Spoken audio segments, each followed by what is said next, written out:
Okay, I'm going to go through a few diagrams here and show you the difference between SuperMIDI and standard MIDI. And the first diagram shows a violin envelope and a piano envelope and the difference between the two. What happens with the piano is that a piano hammer, once you press the key, the piano hammer flies through the air and it's silent until it hits the string. And suddenly the note, the energy of the hammer actually, is transformed into the string and it makes a sudden ding sound as the piano note is hit. So it shows a very sharp slope leading to the string, and then it rings out over a long period. And so this is a piano note. And the violin note, on the other hand, it's produced by the bow on the string, and the violinist can slide it across the string, and gradually the note builds to the actual full in note.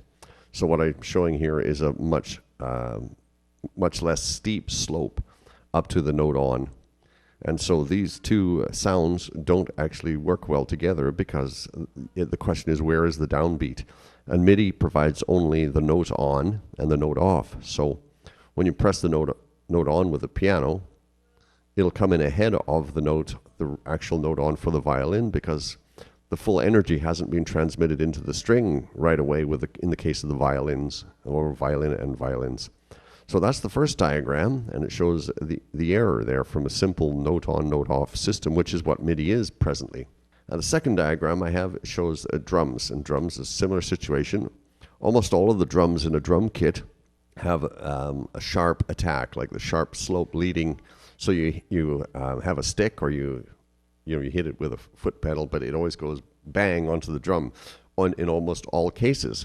But there's one of the collection of elements is a thing called a foot close hi-hat.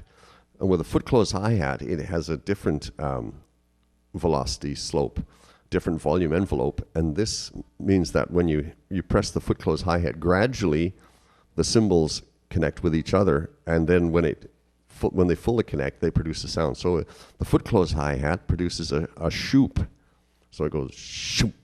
And that's a really cool sound. It really adds to the drumming sound because it does a couple of things. It actually is a preamble to the hit, and it softens the sound and makes it sound that much sweeter, you might say, instead of just hitting, clang on a cymbal or on a snare. It gives it a bit of a shoop to its softening effect, and it highlights the sound without introducing extra beats. So it goes shoop, and the downbeat for the hi-hat is on the oop, whereas the downbeat for the other drums is on the initial attack, very sharp attack. And as you can see, there's an error. When you put the two together with MIDI, you end up with an error in the difference between the two. And that's what happens with a simple note on, note off, which is standard MIDI. Now we'll move on to the next diagram. And the next diagram shows the violin, but it shows it being controlled not by standard MIDI, but by what I call SuperMIDI. And in SuperMIDI, you have this pre-note on, which can start the violin zinging, you might say, until it hits the top of the note there. And that's where the note is fully on, where the energy has been fully transferred from the bow into the note, into the string, and that gives you the note on. And so it coincides with the piano, as you can see exactly, as long as you have the pre-note element controlled. And so this is what happens when the key leaves its resting position. It produces a pre-note information, and depending on how softly you hit it, it determines how long of a wait it is before it hits the note on with the zing. So it shows that there's no error between the two. They all coincide, and it works perfectly well. So this is what I'm proposing, a SuperMIDI, which is the addition of the pre-note on and the MIDI post-note off. And that tells both notes to, if they haven't already been turned off, to be turned off. So it also provides insurance, because it provides an extra note off. And so that's the violins and piano now working together and sounding good together. And you can play them at the same time with the same keyboard, as long as you have SuperMIDI.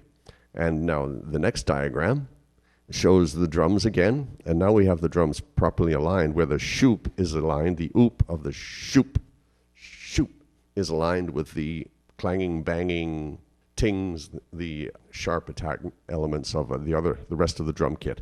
Now I put almost because there's a sound that sometimes drummers use, which is the soft mallet, where you are doing a roll on a cymbal and you're producing a sort of a whoosh. So I put almost. That'd be another slow rising sound like a shoop of the foot close hi-hat. And so anyway, now in the SuperMIDI, now because of the user performable aperture and the MIDI pre-note, as you can see down below, they can work together as a musical unit.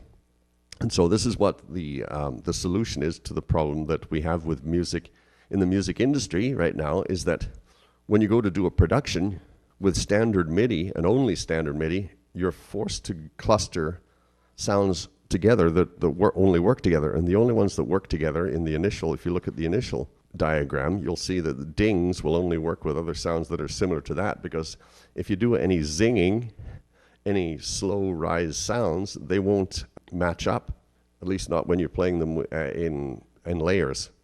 So, and if you use autocorrect, it won't correct to the correct position. It will actually correct to the wrong position because of the problem with the error.